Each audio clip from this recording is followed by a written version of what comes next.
Welcome back for another video. We're going to be taking a look at the new Insta360 1X camera. Now this is a true 360 degree sphere camera, and it's competing with the similar GoPro, but for every review and video example I've seen, this thing just seems to kick its butt, and it's got a couple really unique features. First, this is what comes with the kit I got. And there's really only one optional thing I got, and that's this 2-battery charger unit, very similar to the GoPro charger itself. However, this actually holds the batteries in a lot better than the GoPro on it. The GoPro is, I don't know, it's a little stiff. These go in no problem. They just slide in, gently lock into place, and it's charged via USB. I've got the other battery in the camera at the moment. Whole bunch of GoPro compatible accessories, mounts, all the standard stuff. Nothing really unusual there. We have a little extension bridge, which is aluminum, very nice and sturdy. We've got a chest mount, so you can mount any of the different mounts directly to yourself. We have a little lanyard, so you can carry it around without damage, and that's very important. I'll talk about that in a second. We have a safety strap, and I've got a simple SD card. The specs on this don't require anything really special. Now, some of the GoPros, if you put them at top quality, you need a top quality card because it fails. This one doesn't quite record at the extreme bandwidth that the GoPros can, so you can pretty much use any of the mid-grade cards. Standard wall wart charger, and this guy right here, which is super cool, this is the truly disappearing pole, the disappearing monopod mount. It's extendable, it's a quick deploy and undeploy, and it just has a little bit of a twist to completely lock into place. And there are also attachments you can get for this to spin it around and do like a bullet time. I didn't get that, this is just a standard mount pole, but with this, you can hold it, and in the video, this pole completely disappears. So you mount the camera to the end of it, and you hold it down next to you, or you mount it to something, and it just appears that there's a camera about 3 feet above, to the side, in front, in back, or whatever, of you. And you just get this unobstructed view. And I've got some cool ideas to use this on the bikes. Other than that, it's all the standard stuff you're used to. A very nice bar mount clamp here, and they give you an extra rubber insert. Now the camera, you have to be careful about setting this thing down. It has 2 glass lenses on both sides, and there's no way to set this down on a surface without contacting that glass. So this little carrying strap here is very important. You have a simple screen here for controls, 2 flush buttons to control things as far as options, and nothing on the back other than a status light. The battery is in the side here, a little difficult with one hand, but it just pops right open, and your battery slides out just like a GoPro, and then snaps shut. That's really about it. This is not, I believe, waterproof, so you don't want to put this underwater. I believe it's just water resistant for rain and such.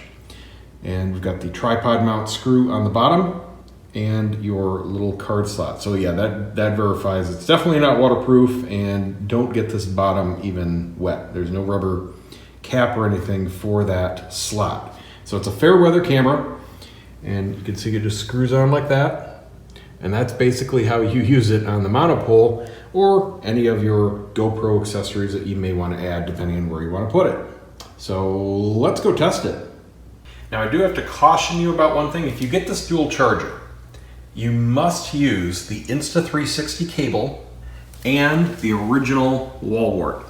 It does not work either from my portable battery packs, any of them, even my high power HTC, or my high power USB charging station, which is extremely odd because this thing puts out more power than any wall wart, but it does not work correctly.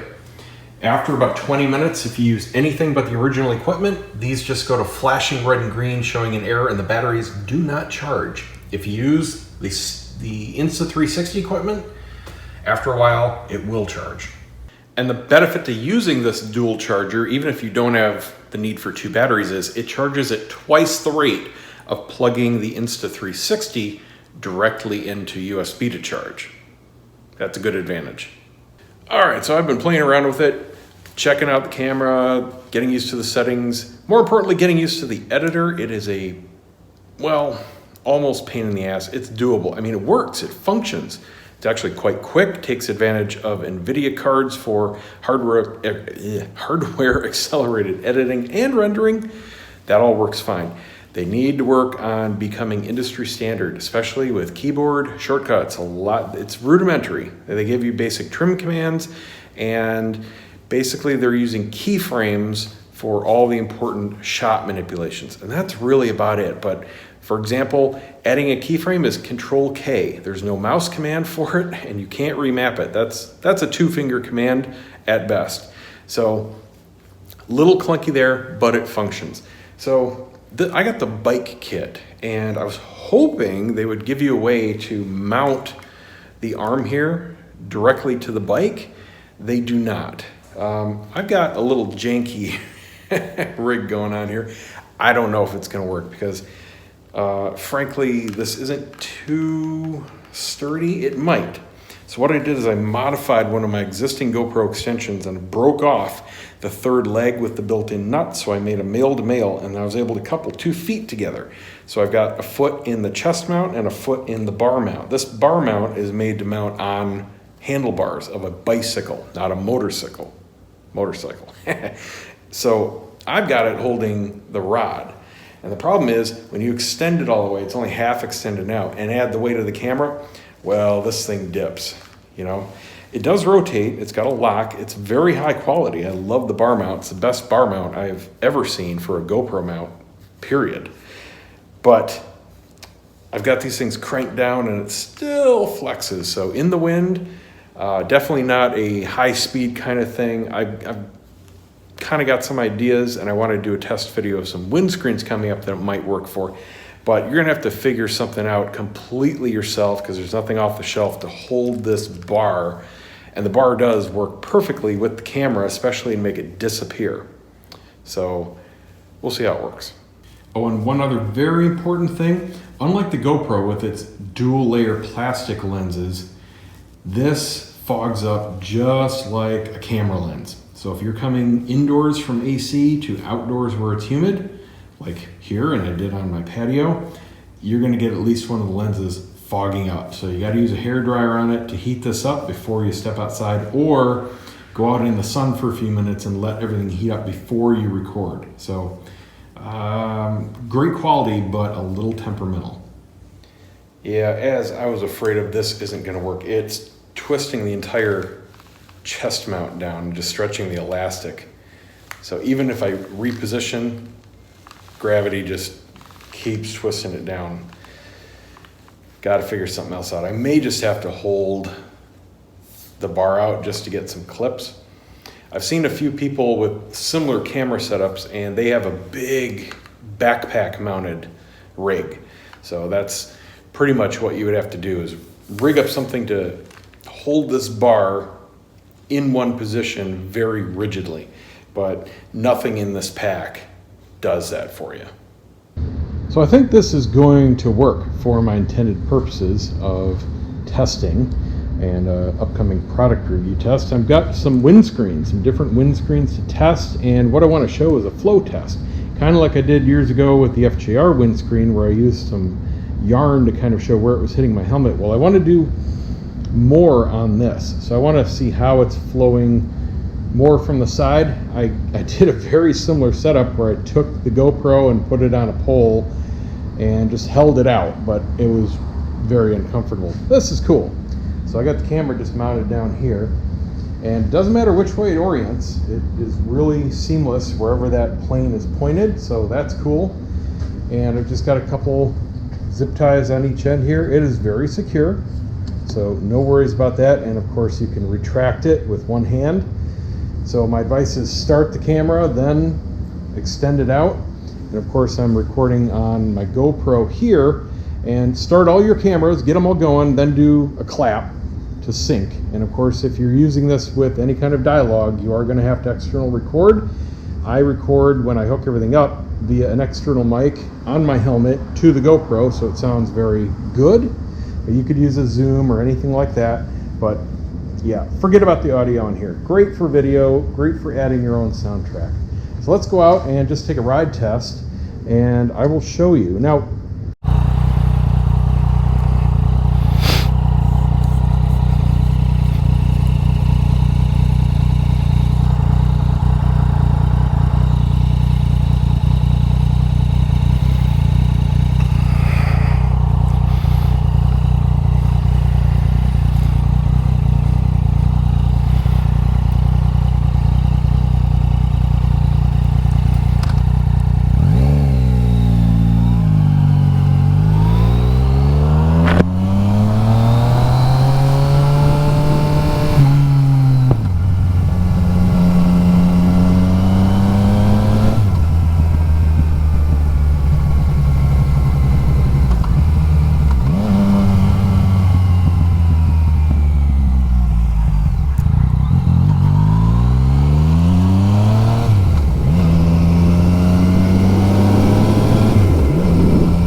forgot to do my audio clap. Not used to having to do that. I got away from recording on multiple devices and syncing years ago. Really is a huge pain in the ass to do that. But a small price to pay if you're doing these kinds of videos infrequently, at least. I'm just curious about how the quality is, how it's going to be capturing the sky. Most importantly, how it's looking for pixelation. I'm recording in the highest quality, which is 5.7K at 30 frames a second. Goes down from there, and that's all the resolution it gives you to capture the complete sphere. Wow, and I noticed with this arm out, you really have to watch when you're into a lean that you don't scrape the ground. It's extending pretty far out there.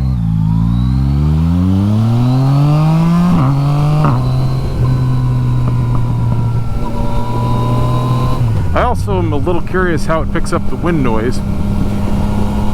Not that it really matters, but maybe it's good for outdoor adventure. You know, maybe it's good at recording ambient noise. I don't know, but it was absolutely useless for dialogue. I was seriously a foot away from it, talking in a normal voice, and it was unusable. It was like you were underwater, under a blanket, and about 5% normal volume. So, not sure what they're going for, but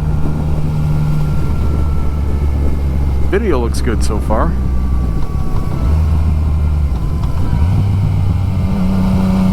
I've got it tilted at about a 45-degree angle, so the seam should be, see how low we can get here.